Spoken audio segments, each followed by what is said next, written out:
अस्सलाम वालेकुम, आप देख रहे हैं पीके पॉइंट और मैं हूं अब्दुल माजिद मलिक। नाज़रीन इकराम, आखिर आर्मी चीफ जनरल हाफिज सैयद आसिम मुनीर मैदान में उतर आए। उन्होंने आवाम जख्मों पे मरहम रखने का फैसला कर लिया। वो एक्शन में नजर आ रहे हैं। उन्होंने काफी मुलाकातें की हैं। एक मुलाकात का तो बड़ा शोर था कि वाने सदर में DGISI और जनरल आसिम मुनीर की मुलाकात हुई है। उसके बाद फिर कुछ मुलाकातें हुई हैं बिजनेस कम्युनिटी के साथ। लाहौर की बिजनेस कम्युनिटी, इस्लामाबाद और कराची के जो बड़े बड़े बिजनेसमैन हैं उनके साथ बैठक हुई है।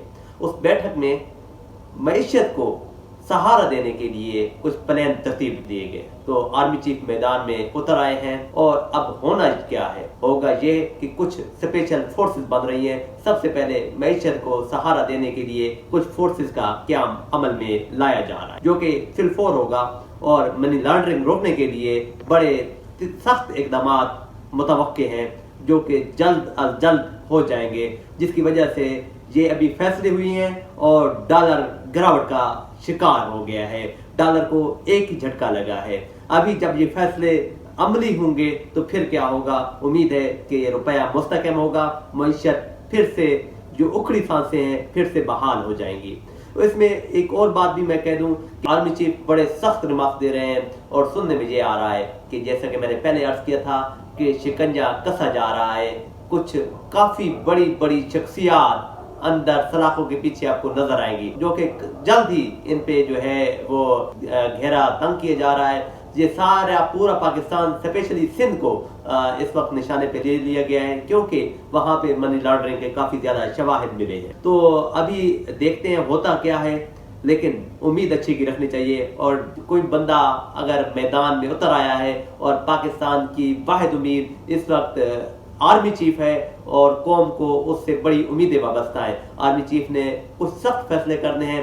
पहले तो ये था कि कुछ सियासतदान अंदर जाएंगे, अब सुनने में ये आ रहा है, कुछ पॉलिसी कुछ जराए ये बता रहे हैं कि सियासतदानों के साथ साथ कुछ रिटायर्ड ब्यूरोक्रेट्स, कुछ बड़े बड़े स्मगलर और मनी लॉन्ड्रिंग करने वाले बड़ी बड़ी काली भेड़े हैं, वो भी उनके गिर्द भी घेरा तंग किया जा रहा है। और ये आपको जल्द ही नजर आ जाएगा।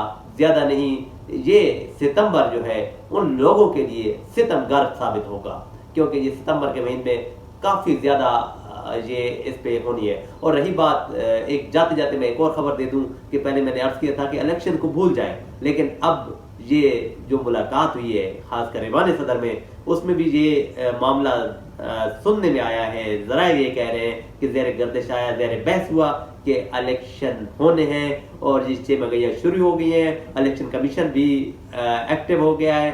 हल्का बंदियां जो है वो दोबारा से जल्द ही उसे किसी नहज तक पहुंचाने की और उसकी तकमील के लिए कोशिश है। और मेरी इतलात के मुताबिक फैब इलेक्शन का माह है और फैब में बहुत सारे 2024 इलेक्शन हो जाएंगे, नई हुकूमत बन जाएगी और उससे पहले नए नए चेहरे सामने आएंगे जो कि इस निज़ाम को संभालेंगे। और उम्मीद अच्छी की रखनी चाहिए कि ये अच्छा ही होगा। तो मुझे दीजिए इजाज़त और देखते रहिए पीके पॉइंट। अल्लाह निगहबान।